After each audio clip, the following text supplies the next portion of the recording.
Balitang boxing mga boss, panalo na si Callum Walsh matapos niyang talunin si Carlos Ocampo via unanimous decision. Ito ang unang main event na palabas ng Zuffa Boxing ni Dana White. Trainer ni Callum Walsh si Marvin Somojo na trainer din ni Magsayo. Dati trainer din ni Walsh si Freddie Roach.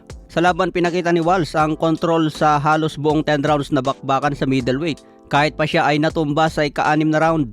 Sa round 6, nahuli si Walsh ng isang left hook at pansamantalang bumagsak matapos dumikit ang kanyang gloves sa canvas. Nagbilang ang referee ngunit malinaw na off-balance lamang siya at hindi seryosong nasaktan. Sa kabila nito, nanatiling agresibo si Walsh at siya ang mas nakapagpakawala ng mga malilinis na patama. Pagdating sa round 9, nadagdagan pa ang problema ni Ocampo matapos siyang madidak ng isang puntos dahil sa paulit-ulit na low blow sa buong laban. Matapos ang decision ng mga hurado, nanatiling undefeated si Callum Walsh na may kartadang 16 wins, 11 knockouts, wala pang talo. Ayon kay Walsh, pagkatapos ng laban, hindi daw siya masaya sa kanyang performance hanggat hindi napapatumba ang kalaban. Kaya malaking hakbang ito para kay Callum Walsh at sa bagong promotion ni Dana White.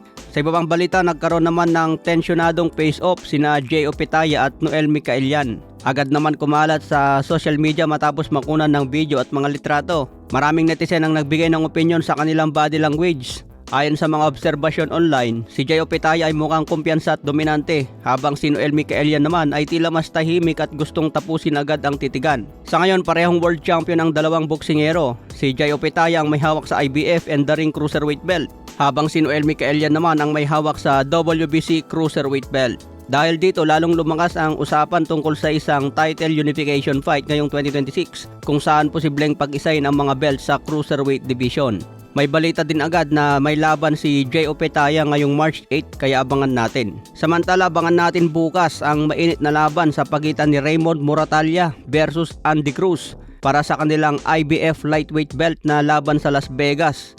Tumimbang si Moratalla kanina ng 134.6 pounds. Habang si Cruz ay 134.4 pounds, parehong pasok sa limitasyon ng lightweight division. Handa na ang dalawa at ramdam ng tensyon sa kanilang face-off. Bukas ng gabi malalaman na natin kung sino ang bagong may hawak sa IBF lightweight belt. Matinding laban din ito mga boss kaya abangan natin.